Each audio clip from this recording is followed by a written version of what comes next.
Eto na nga mga chong, marami tayong basketball updates.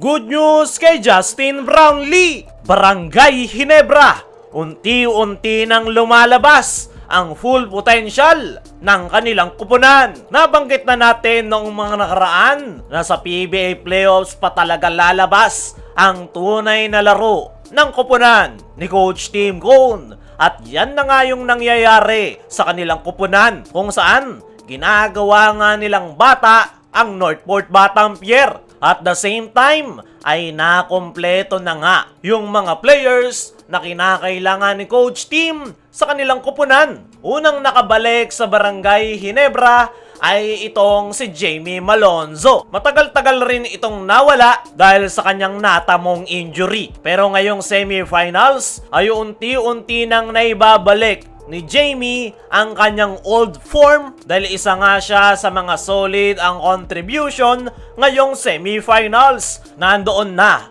yung kanyang depensa at efficient outside shooting. Bukod kay Jamie ay nagbabalik nga rin itong kanyang partner na si Jeremiah Gray. Sa nakalipas na Game 2 ay ang naging debut game ng nasabing gwardya para sa Barangay Ginebra matapos itong makarecover sa kanyang pangalawang ACL injury. Isa nga ako sa mga masayang makitang muli itong si Jeremiah Gray na makapaglaro dahil alam naman natin na hindi biro yung kanyang natamong injury. Pero kita mo naman sa kanyang naging performance noong Game 2 ay pagpasok pa lang niya ay agad itong kumamada ng 3 points. At makikita nga natin sa laro nitong si Jeremiah Gray na maaasahan pa rin ito ng Barangay Ginebra. At ngayon nga na nakompleto na yung core players ng Barangay Ginebra ay mas lalo ngang magiging unpredictable yung kanilang opensa. Yung lineup nga nila ngayon ay same lineup nung itumba nila ang napakalakas na guest team na Bay Area Dragons sa finals na may konting pagbabago with addition of Troy Rosario na isa sa mga consistent player ngayon ni Coach Tim at RJ Abarrientos na super rookie ng Barangay Ginebra. Para sa akin mga chong, huli nating nakita yung full potential ng kupunan ni Coach Tim ay noong makaharap nila sa finals ang Bay Area Dragons. Matapos niyan ay hindi na natin muli ang nakita dahil sunod-sunod nga na tinamaan ng injury yung mga players ni Coach Tim. At ngayon na nagbabalik na yung mga core players ng Ginebra na si Malonzo at Jeremiah Gray ay naniniwala ako na mas malakas na Barangay Ginebra ang ating makikita kumpara noong makalaban nila ang Bay Area Dragons once na mailabas nila ang kanilang full potential. As of now, nagsisimula pa lang ang kupunan ni Coach Tim Cone at napakaganda nga ng timing na yan.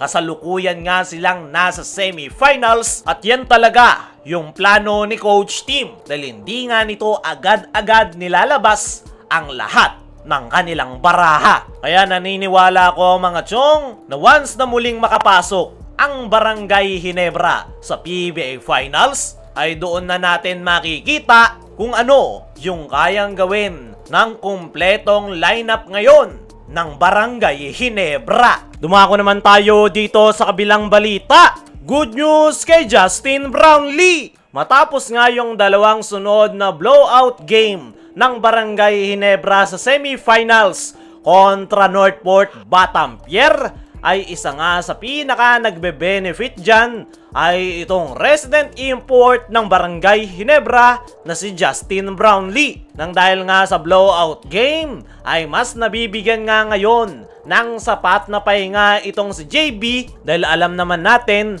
na hindi naging biro yung kanyang naging schedule ngayong taon. Halos wala na nga itong pahinga dahil sunod-sunod yung kanyang stint, mapahinebra man yan o Gilas, Pilipinas. Kaya naman, ngayong tambakan ang semifinals ay nabibigyan nga ng pagkakataon itong si JB na makapagpahinga at manatiling fresh legs para sa darating na mga crucial games. Para sa akin mga chong, ay magandang balita yan para kay Justin Brownlee. Dahil alam naman natin, siya yung pinakakailangan ng Barangay Ginebra at last conference ay kinapos nga si JB matapos itong makaramdam ng fatigue. At yan nga yung iniiwasan ni Coach Tim Cone. Kaya naman, minamanage nga nito ng maayos yung playing minutes ni Brownlee para once na pumasok sila ng finals ay fresh legs at kayang-kaya pa rin sumabay ni Brownlee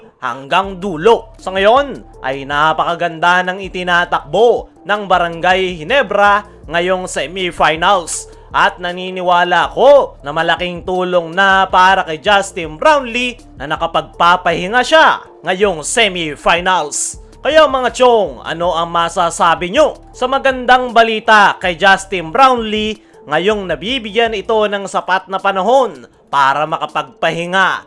Ano rin yung masasabi nyo na nakumpleto na yung core players ni Coach Tim Cone sa Barangay Ginebra? I-comment mo lang dyan sa ibaba.